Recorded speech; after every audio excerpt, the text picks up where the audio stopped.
CMRL-നെതിരെ ആഞ്ഞടിച്ച് BJP സംസ്ഥാന അധ്യക്ഷൻ K Surendran CMRL അഴിമതിയാണെന്ന് BJP നേരത്തെ പറഞ്ഞതാണ്. കമ്പനി കോടിക്കണക്കിന് കള്ളപ്പണം നൽകിയെന്നും ബാങ്ക് വഴി നൽകിയ കണക്ക് മാത്രമാണ് പുറത്തുവന്നതെന്നും കെ സുരേന്ദ്രൻ പറഞ്ഞു. കുഞ്ഞാലിക്കുട്ടി, രമേശ് ചെന്നിത്തല, മുഖ്യമന്ത്രി പിണറായി വിജയൻ തുടങ്ങിയ പ്രമുഖർക്ക് പണം ലഭിച്ചെന്നും അദ്ദേഹം ആരോപിച്ചു.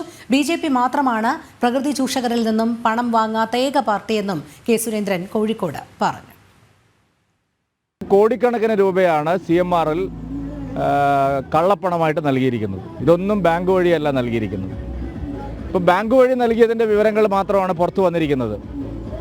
LDF-ലെയും UDF-ലെയും പ്രത്യേകിച്ച് CPM-ലെയും കോൺഗ്രസിലെയും മുസ്ലിം ലീഗിലെയും പ്രധാനപ്പെട്ട രാഷ്ട്രീയ നേതാക്കളെല്ലാം വർഷങ്ങളായിട്ട് CMRL-ൽ നിന്ന് കോഴ വാങ്ങിയിട്ടുണ്ട്. രമേശ് ചെന്നിത്തല അടുത്ത മുഖ്യമന്ത്രിയാവുമെന്ന് പറയുന്ന ആളാണ്. അദ്ദേഹത്തിന് കോടിക്കണക്കിന് രൂപ കിട്ടിയിട്ടുണ്ട്. കുഞ്ഞാലിക്കുട്ടി നേരത്തെ വ്യവസായ മന്ത്രിയായിരുന്നു, ഇനിയിപ്പോൾ ഉപമുഖ്യമന്ത്രിയാവുമെന്ന് പറയുന്ന ആളാണ്. അദ്ദേഹത്തിന് കോടിക്കണക്കിന് രൂപ കിട്ടിയിട്ടുണ്ട്. ഇബ്രാഹിം കുഞ്ഞിന് കിട്ടിയിട്ടുണ്ട്. പിണറായി വിജയന് കിട്ടിയിട്ടുണ്ട്. CPM-ലെ പല നേതാക്കൾക്കും കിട്ടിയിട്ടുണ്ട്. പിണറായി വിജയൻ്റെ മകൾക്ക് കിട്ടിയിട്ടുണ്ട്. ഇതെല്ലാം പ്രകൃതി ചൂഷണം നടത്തുന്ന കമ്പനികളിൽ നിന്ന് ശതകോടിക്കണക്കിന് രൂപ എന്തിനാണ് അവർ കൊടുത്തത്?